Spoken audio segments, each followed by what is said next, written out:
Welcome back, YouTube. Rick the Welder coming at you. You'll notice I've got my coveys on because today we're going to start tearing into the guts of Black Betty, more specifically the airbag suspension. When I got the system put together, it was on a bit of a budget and I just needed it to work.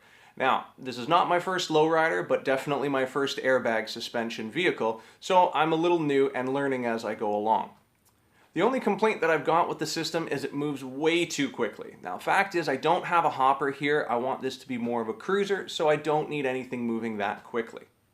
The reason why it's moving so fast is I've got half-inch valves controlling everything, and in all honesty, that's what I was able to get on a budget, and so that's what I've got to work with. So what I ended up doing with the front is I installed some 1/4-inch line in between the dump valve and the bag itself to kind of create a bit of a restriction to really slow everything right down. So let's pan out. I'll show you guys what I've got in the front compared to what I've got in the rear, and hopefully after I'm all done, everything's going to match up nicely. So as I mentioned, I replaced the line in between the half-inch dump valve and the half-inch bag with some 1/4-inch air brake, and it gave me a speed of movement like this. Nice and gradual, calm, easy to control. Again, something that would be excellent for a cruiser. I put some silencers on the dump valves for lowering. Gives me the speed exactly what I want. Now by comparison, comparing that to the rear end with a half-inch line going from the half-inch dump valve to the half-inch bag gives me something like this. Quite a bit more violent, not anything that I really want to work with because again, setting my ride height is extremely difficult. It requires just kind of tapping the control. Slowdowns in the rear for the lowering, so I'd like it to go up about the same speed as it goes down. So to get to this, what I'm going to do is actually remove the bed floor entirely. I could get it from underneath just by removing the wheels and crawling underneath it with it on some jack stands. Even though I'm not sure how well it shows up on camera, this is a little bit higher than what I'd like it to be. So what I'm planning on doing is while the bed is out, measuring up for a small step notch just to get it that little bit lower. Now that the bed's out of the way, I can start to see all of the shortcuts that I took when I was initially putting this all together. So needless to say, there is a fair bit of cleanup that needs to be done.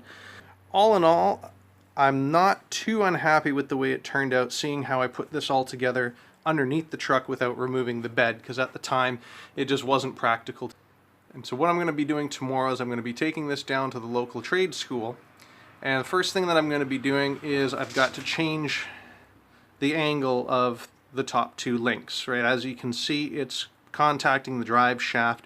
So what I'm going to be doing is I'm going to take these mounts, move them over a little closer to the frame, and spread these out, allowing for a little bit of room here for the drive shaft to move. So these are going to get kicked out a little bit. 90-degree angle is ideal, which obviously this is not going to be a perfect 90. So I don't think it's going to negatively affect things too badly, but I am going to be moving this over, and then as well on that upper cross beam there, I'm going to have to put a bit of a relief into it in order for the drive shaft to have some room to move, because this truck is going to be getting a fair bit lower than what it is now.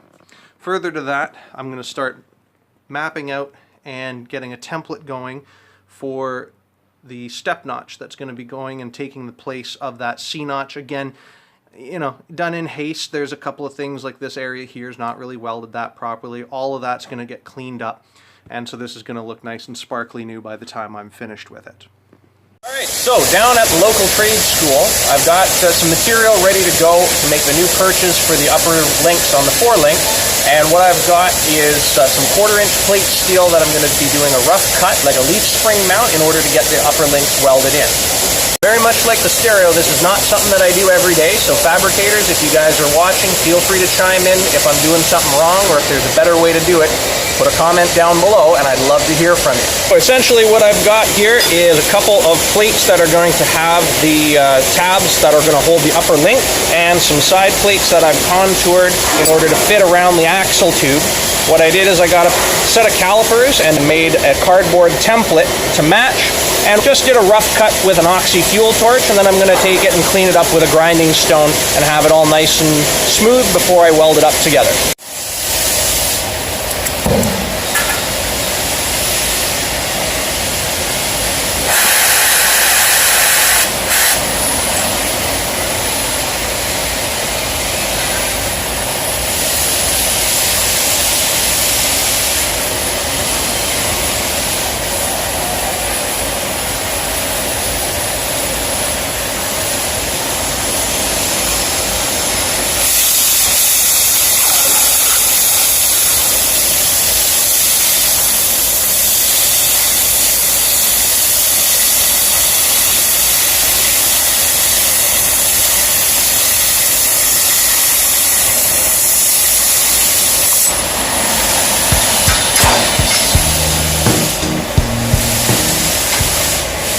So to keep things all nice and lined up, tack the edges of these pieces, and what I'm going to do is grind down the edges so that they're all nice and even. You can see that there's a little bit of inconsistency there, which is all going to get ground out with a nice cone stone like so.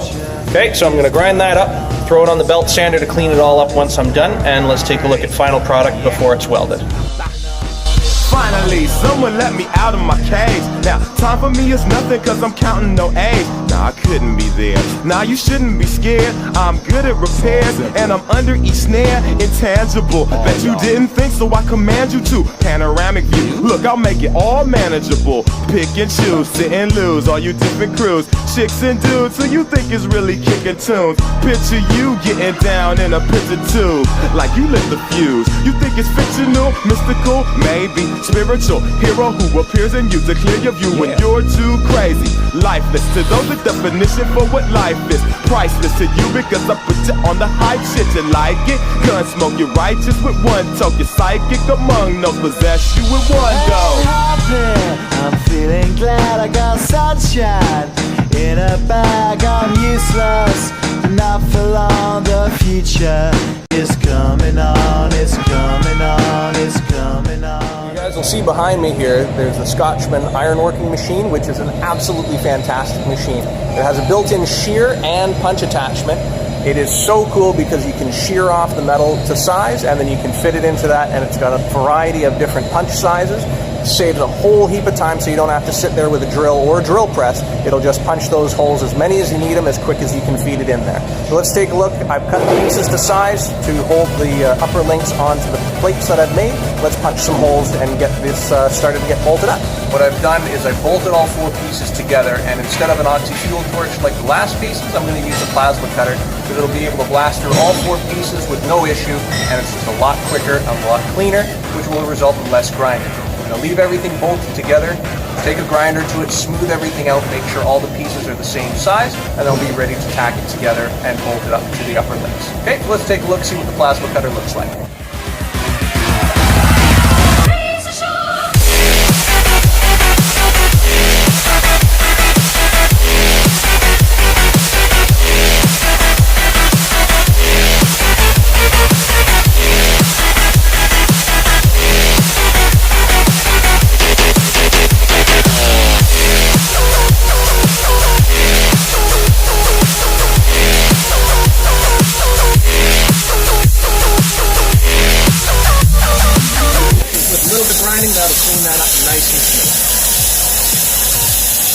Okay, so now that the axle is stabilized, we've got some bar steel and angle iron welded or tack welded temporarily to the axle, to the cross members, so that it won't shift once the upper links have been removed. And I've enlisted the help of Cristos, one of our local welding apprentices, in order to help me cut the old mounts off of the cross member, and then we're going to reposition the new ones and get them mounted in.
Weld has been removed from the axle tubes and from the cross member. I've made the new purchase along with the brackets for the upper links, which have been cut and staggered to length. These are going to attach just outside of the width of the drive shaft, so once I section that cross member, that'll allow the space for the drive shaft to get in there. perch is going to get tucked as close as possible to the chassis with still some room to get the nut in there to fasten everything up nice and tight. So with a level on there, leveling out the perch, I'm going to tack it all down in place, get these in position, tack them in. Once it's all tacked together, I'm going to do a fairly solid weld on it, then that will allow me the ability to raise up the truck and be able to get in from underneath and have it all welded final and solid.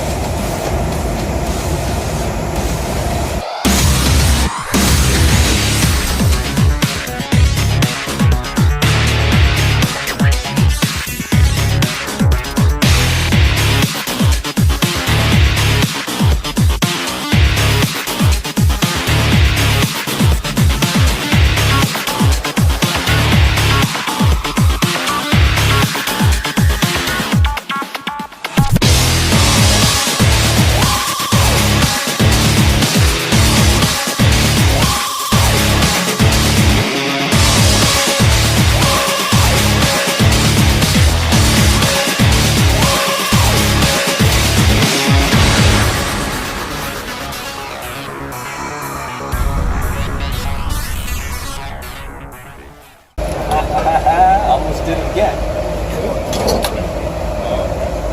Yeah, see that? Almost did it again.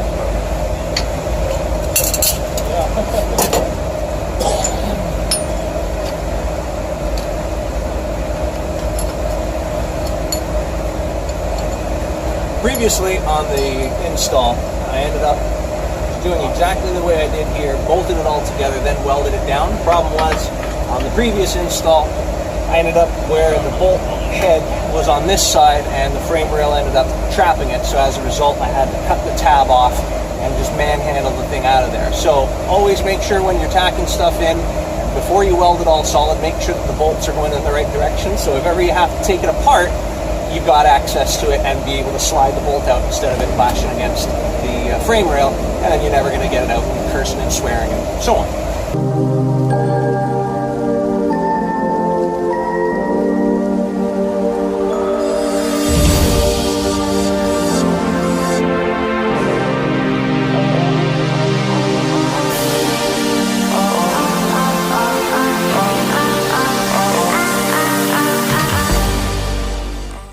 Now that each piece has at least 2 tacks on it, that means I can unbolt and remove these upper links, weld everything nice and solid.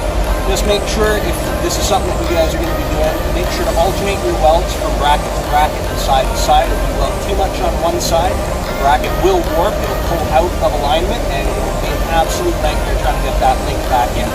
Okay, so I'm going to pull this apart, weld it all up, and once it's all welded up solid, put the links back in, break off all my temporary restraints, and that should be enough to call it a day.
Back at home, I've got some color on the fresh modification, so the next step is going to be measuring out and designing the relief for the couple of cross members to allow the drive shaft to clear, as well as creating some templates for the step notch. Now I'm going to have to disconnect this hard piping and move this valve, just probably lash it up somewhere temporarily for clearance sake, and then I can start welding in the new step notch.